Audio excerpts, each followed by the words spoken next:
the inner collision that creates the rarest power on earth, dual frequency souls and the sacred war within. There's a kind of chosen one that most spiritual texts cannot explain. A being whose frequency doesn't just vibrate with the light of purity, but also pulses with the darkness of raw truth. You've probably seen the signs, but you've doubted them. You've asked yourself, how can I feel so divine and so dangerous at the same time? One minute you're channeling peace like a monk on a mountain. The next, you're radiating a force that could burn illusions to the ground. If that sounds like you, you're not confused, you're carrying something rare. You're holding the duality frequency. You're a dark and light chosen one. And your power isn't just rare, it's revolutionary. Click subscribe to this channel to get more profound spiritual lessons.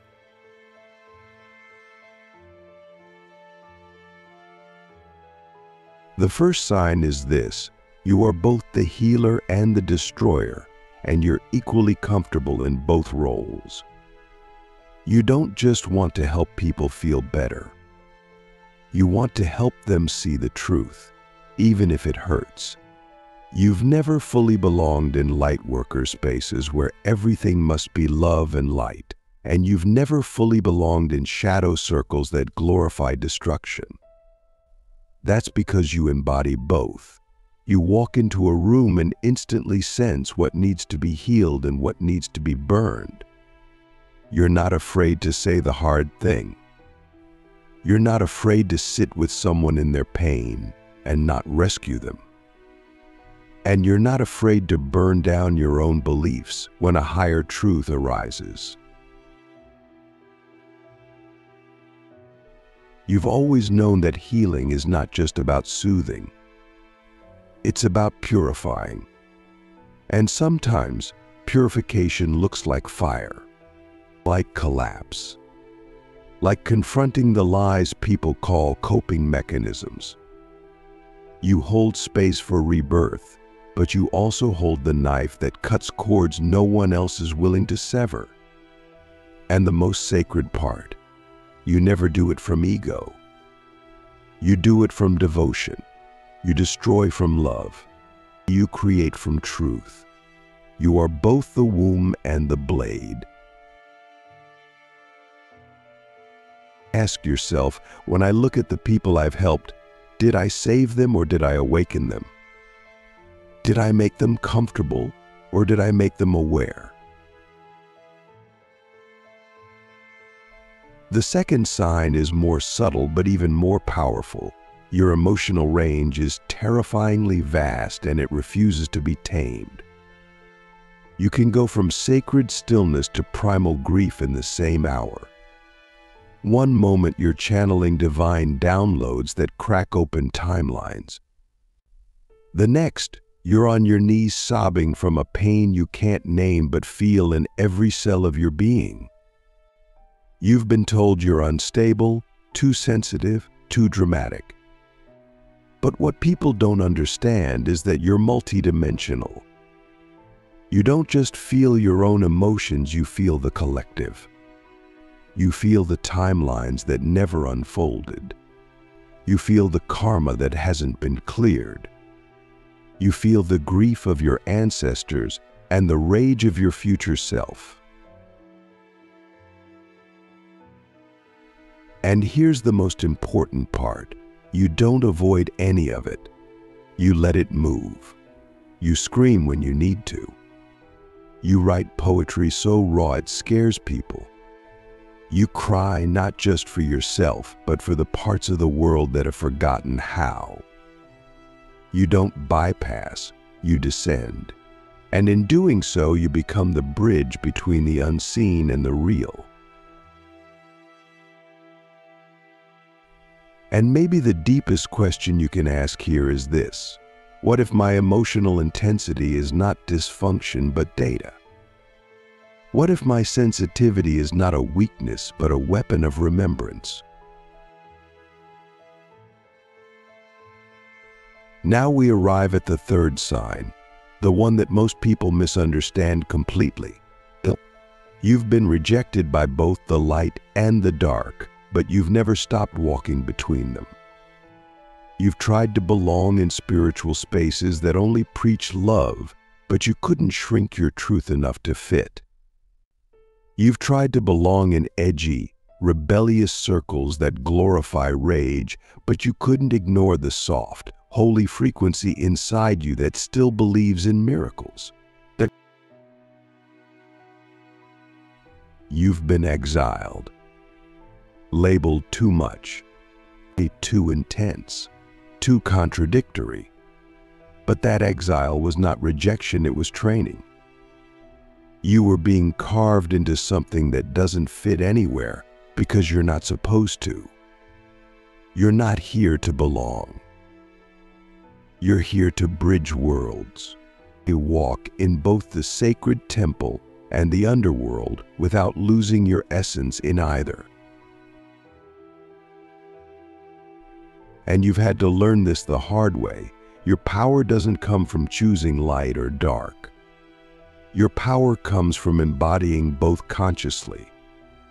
You are the frequency that reminds the light of its depth and the dark of its divinity. You are the one who can speak to angels in the morning and dance with your shadow at night and still wake up sovereign. Ask yourself, am I still trying to be understood by the world, or am I ready to become the language it hasn't learned to speak yet? In the next part, we'll explore how this duality power shows up in your relationships, your leadership, and your spiritual vision. We'll look at how the world responds to a being who cannot be controlled or categorized, and how to protect your field when your frequency triggers people's illusions. This is where we begin building the real architecture of duality mastery, not as a theory, but as a lived transmission. The bridge and the blade. How dual chosen ones lead without belonging and love without losing themselves. To carry both light and dark codes is to walk a path most cannot follow. It means you're not here to be liked. You're here to be exact. You're not here to be worshipped. You're here to disrupt, reveal, and reconstruct the coded architecture of human perception. You lead not because you ask for it, but because your very existence triggers awakening. And that takes us to the fourth sign. Your relationships are either deeply transformative or completely unsustainable. There is no in-between. You've probably noticed it. People either magnetize to you with reverence or they run from you with fear. You are a mirror that doesn't just show beauty, it shows truth. And truth is terrifying when someone isn't ready to see it.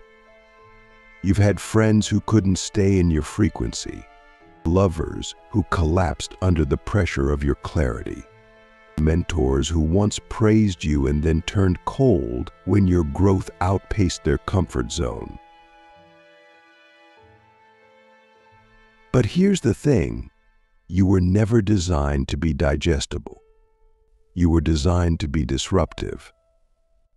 You don't just reflect who someone is, you reflect who they are still afraid to become. And that's why your relationships become crucibles. People either rise through them or they shatter. And you've had to learn the difference between being a catalyst and being a savior. You've had to release the need to be understood and instead honor your role as an activator. So now you ask, am I loving from performance or am I loving in a way that actually liberates? Even if it costs me the relationship. The fifth sign is radical and terrifying for most people. You can see both the divine potential and the hidden distortion in everyone, and you refuse to collapse into either. You're not naive. You don't pedestal anyone. You see their soul contract and their shadow strategy at the same time. You can hold the paradox of they're meant for greatness and they're stuck in manipulation. You don't need them to be perfect to love them. And you don't need to hate them to set a boundary.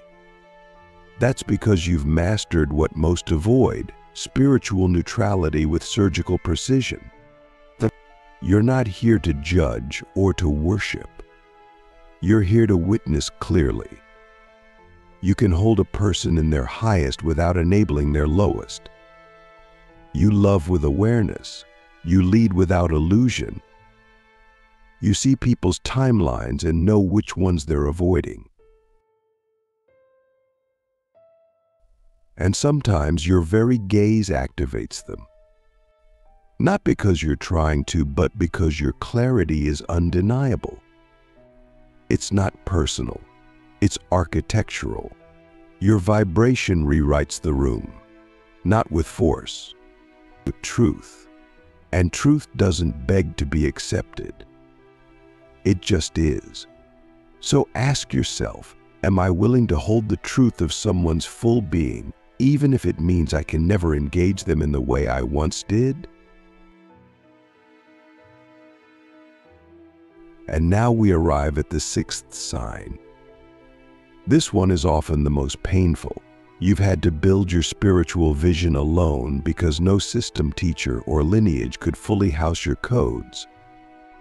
You've studied under light workers who couldn't face their shadow. You've walked with shadow practitioners who had no reverence for the sacred. You've read books, taken courses, sat in ceremonies, and still felt that something was missing. That the frameworks were incomplete. That the teachings were too one-sided. And you wondered, is it me? Am I just hard to reach? But eventually you realized the truth. You are carrying a blueprint that doesn't belong to any single tradition. It belongs to the in-between. You are the keeper of a unique synthesis. A thread that weaves both shadow and light into a new architecture of what it means to embody wholeness. That's why your downloads often come in solitude. Why you receive visions that no one else seems to understand at first. Why you sometimes feel like an alien even among the awakened. It's not because you're broken. It's because you're ahead. You're building something that doesn't exist yet.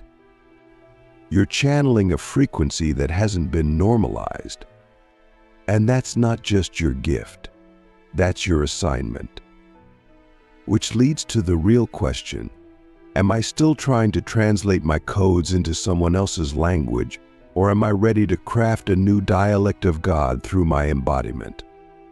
You're not here to follow templates. You're here to become one. You're not here to fit into the world.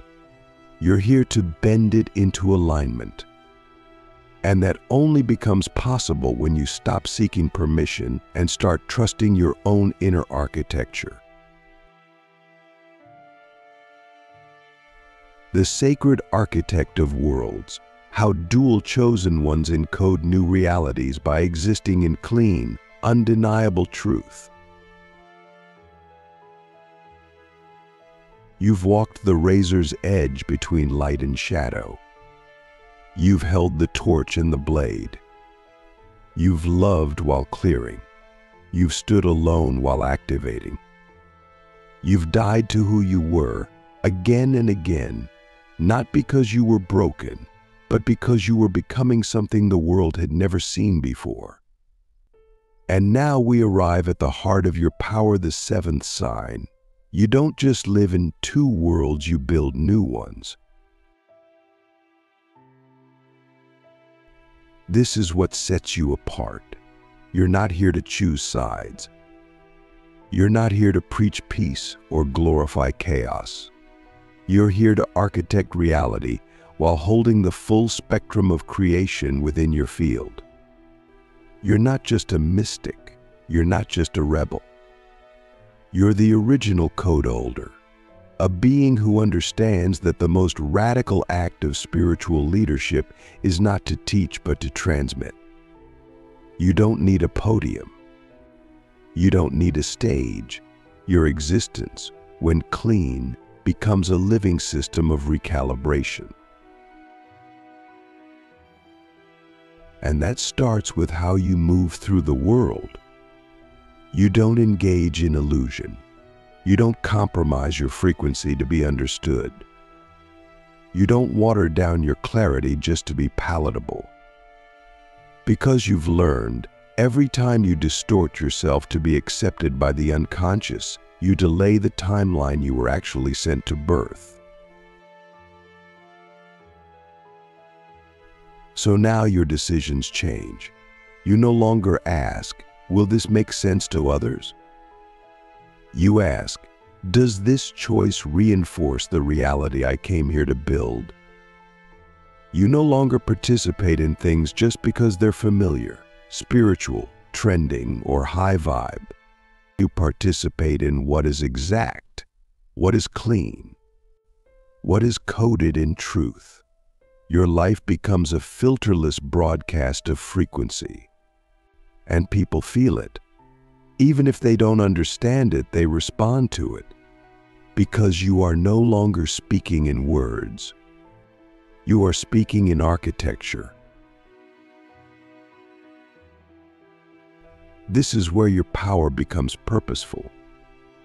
You realize that every word you speak, every boundary you draw, every project you birth is not just an action. It's a signal to others like you. A code that says, it's safe to be exact now. It's safe to be whole. It's safe to be fully seen without distortion. And when you truly embody that, you don't just lead people. When you activate leaders, you don't just awaken individuals. You recode ecosystems. Ask yourself this now. What happens when I stop trying to be understood and start existing as a clean, unshakable transmission of what I actually am? Because when you do that, you stop being reactive. You no longer need to defend your shadow or prove your light. You don't need to convince anyone of your power. You are the power. You are the bridge that others walk across to remember who they are. You're not here to teach duality. You're here to be the proof that two frequencies can coexist, and when they do, they create a third, transcendence. That's what your presence becomes, a third frequency. Not light, not dark, but source in motion, truth in form, love with edge, precision with presence. It's not soft, it's not hard, it's sovereign. And in that sovereignty, you begin to attract the exact architecture your soul came here to build with. You begin to draw in allies not from need, but from resonance. People who don't need your light to validate them or your shadow to entertain them. People who are walking their own dual codes and recognize yours from lifetimes. You become a node in a living grid of frequency holders across the planet. A network of beings who aren't here for attention but for activation. Not here to be influencers but infrastructure. Not here to entertain but to encode.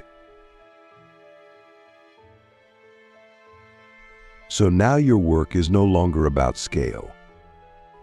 It's about impact. You may not reach millions on social media, but every person who enters your field will be permanently altered. Not because you said the right words, but because your frequency is undeniable. You don't manipulate, you don't push, you exist, and the room changes. You walk in and distortion collapses. Not from force, but from clarity. And now you must ask yourself, am I willing to let go of being seen by everyone so I can be felt by the right ones? Because that's the final test of the dual frequency holder. Can you build a life, a mission, a movement not from fame or force, but from precision of presence? Can you let your very being become the portal that others enter to find their own dual codes?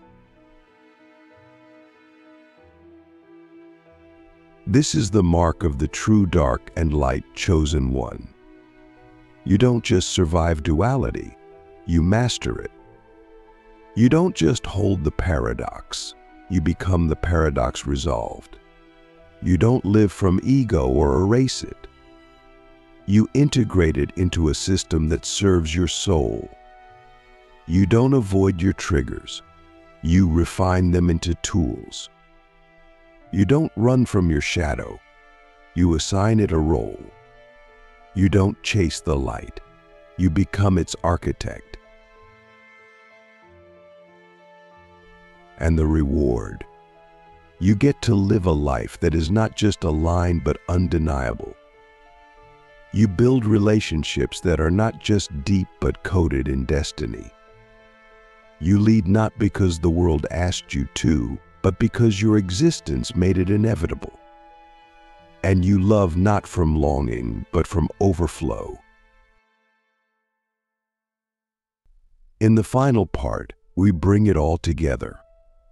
You'll learn how to stabilize this power, how to live in a world that still fears its own wholeness, how to remain clean in your dual frequency, even when the world tries to distort you. This is the sacred blueprint for duality mastery, not as a spiritual concept, but as a lived spiritual system you can carry for the rest of your life. The final transmission, how to stabilize dual power and walk the world as a living activation of wholeness. If you've made it here, you already know you're not just awakening, you're activating. You're not just evolving, you're architecting. You're not here to choose light or dark. You are here to hold both cleanly, powerfully, and unapologetically. And now, in this final passage, we ask the question most spiritual leaders are too afraid to ask. How do you stabilize this duality power in a world still addicted to binary thinking? How do you walk the world as a clean, embodied broadcast of wholeness without being distorted, drained, or destroyed by the collective's fear of what you carry? The first answer is this: you must stop identifying with either polarity. You are not the light one. You are not the shadow worker. You are not the divine feminine or the awakened masculine. You are not a role. You are not a brand. You are a living intelligence, encoded with both order and chaos, grace and fire, silence and sound. The moment you claim one side as your identity, you collapse the field you were designed to hold. So what do you do instead? You become the space where both polarities can move without attachment. You no longer say, "This is who I am." You say, "This is what's moving through me right now." That's the difference between a spiritual performer and an embodied architect. One clings to identity. The other channels reality into form. One reacts. The other responds with clarity and calibration. This is the first layer of stabilization. You stop making your power personal. You no longer think, "What will people think of me if I say this?" You ask, "What happens to the field if I don't?" You stop measuring your impact in applause and start measuring it in energetic coherence.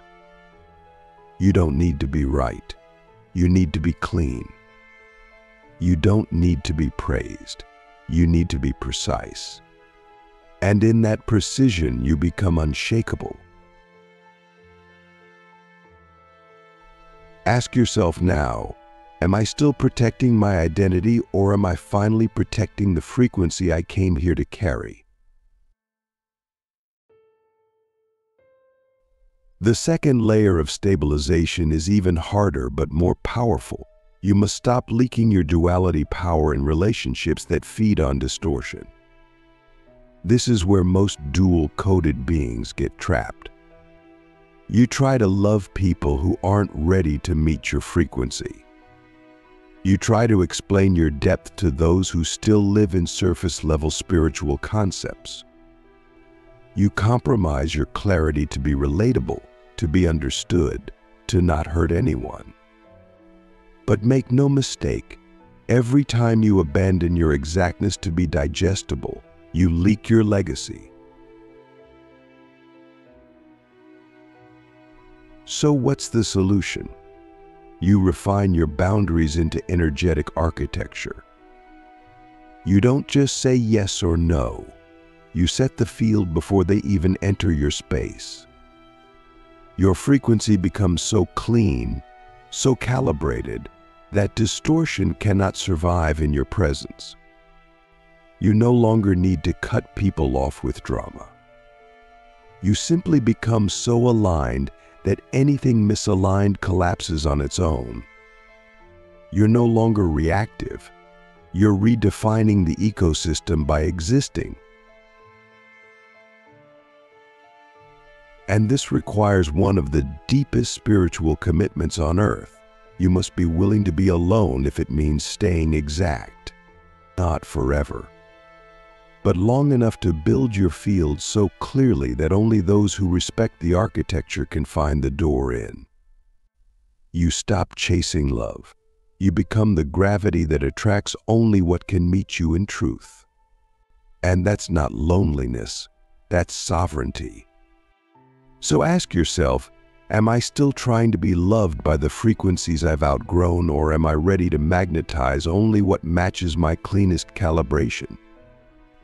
And now we reach the final layer, the golden key. You must transmute your duality power into structure. This is the bridge from mystic to creator, from channel to architect. It's not enough to feel your power. It's not enough to carry it. You must apply it.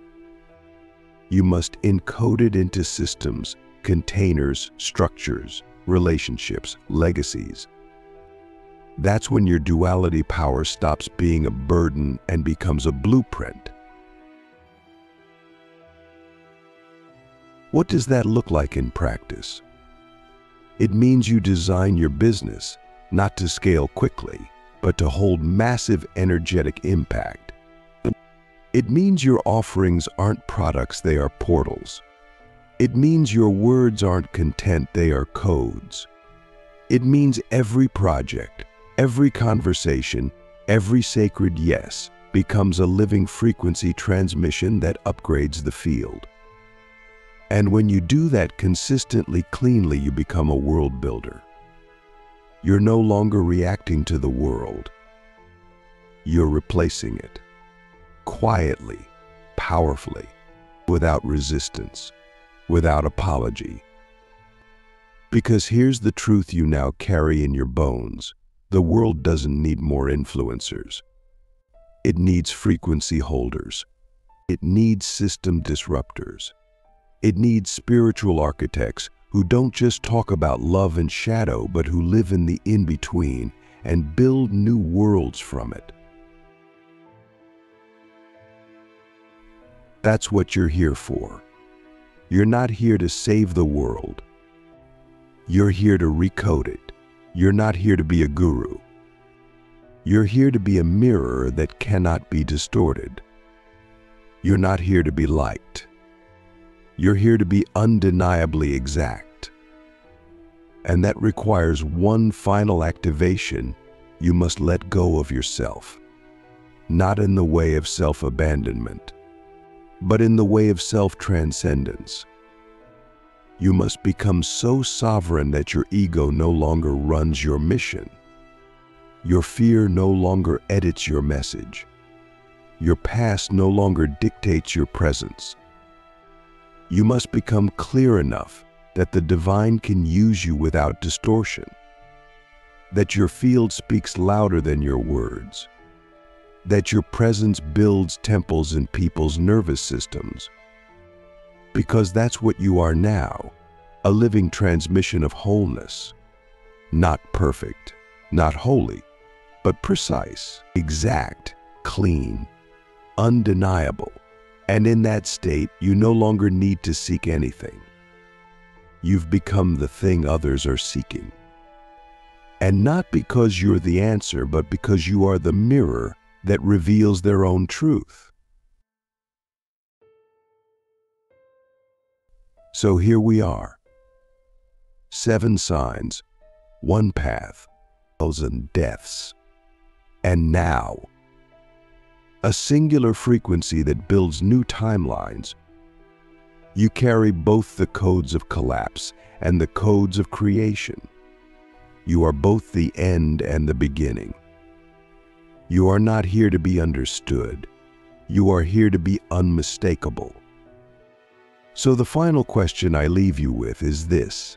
Now that you've remembered your power, your paradox, and your purpose, will you build the world that only your frequency can sustain? Or will you keep waiting for permission from a world that was never designed to recognize the sacred weapon you truly are? You know the answer. Welcome home, architect. The grid is waiting.